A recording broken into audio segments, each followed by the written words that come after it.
This particular visual dominated the Australia versus South Africa World Cup clash in Lucknow because Marcus Stoinis was at the receiving end of a very dodgy, you may say, 50-50 kind of a decision that was given. Now, people are on both sides of the spectrum. They are divided on this. Some say it was not out. Some said it was out. Some said Australia are very unlucky. Some said, okay, Australia are reaping what they sowed. They used to get away with these kind of decisions. Now it's going against them. There were accusations that, okay, Australia are complaining way too much. But are they really complaining about it? Did the third umpire make a wrong decision? Because he was presented with the visuals that he got. Now understand one thing. In cricket, in technology, when you look at it, you have to consider this one particular term called the parallax error. If not for the parallax error, you will also have to see some action. If you see it on TV, it's 2D, 3D, you have to look at the dimension also in that sense. So camera angles can get obscured.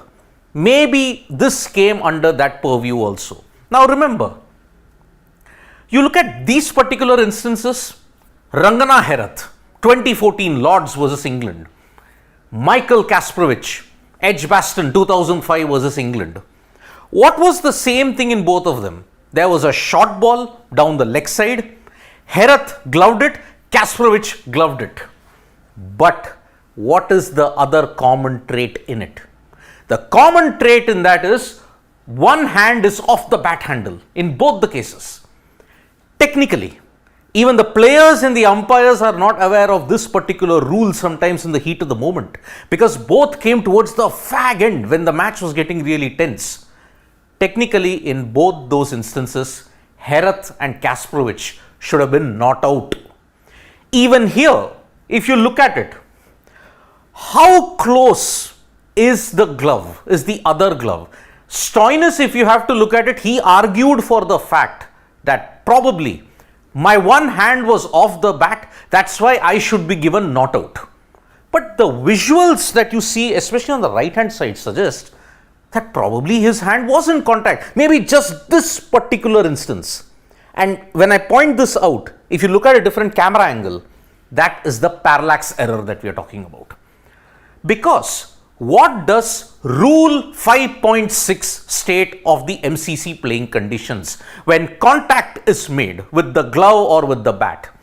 Rule 5.6 states, reference to the bat shall imply that the bat is held in the batter's hand or a glove worn on his or her unless stated otherwise. So if it hits the bat, if it hits the glove, whatever glove is holding the bat, even if it's two, then you are given out. It is out.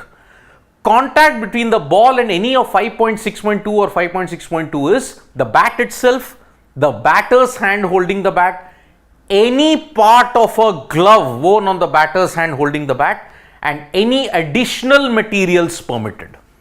So, if you look at 5.6.2 and 5.6.1, he is holding the bat. There is an edge, but are both hands on the bat? This visual will suggest that yes, on the right hand side, his thumb is touching this. But because the third umpire got the two-dimensional view and also because of the parallax error, that is the reason why you cannot fault the third umpire also for giving it out. But you also cannot fault the Australians for saying, how could this happen? Benefit of doubt should normally have gone to the batter in this case, because he might be thinking that, okay, my one hand was not on the bat, so how could I be given out? This unfortunately falls under the purview of technological limitations. Because of the camera angle, because of a 2D, 3D difference, that is where the parallax error comes into view. You just cannot determine what it is. This was a classic 50-50 case. It could have gone either way. Australia were incensed, they had every right to be, because they felt that one hand was off the bat. But people who are saying, oh, that the Australians are complaining too much, well, it does come under the rules. 5.6.2 states that you should not have been given out technically, but the umpire was presented with this visual.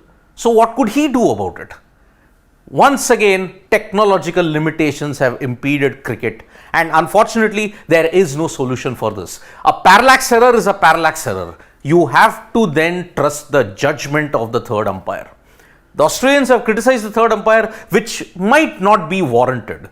But Rule 5.6.2 clearly mentions that if you go by the rule book, Stoinis is technically not out.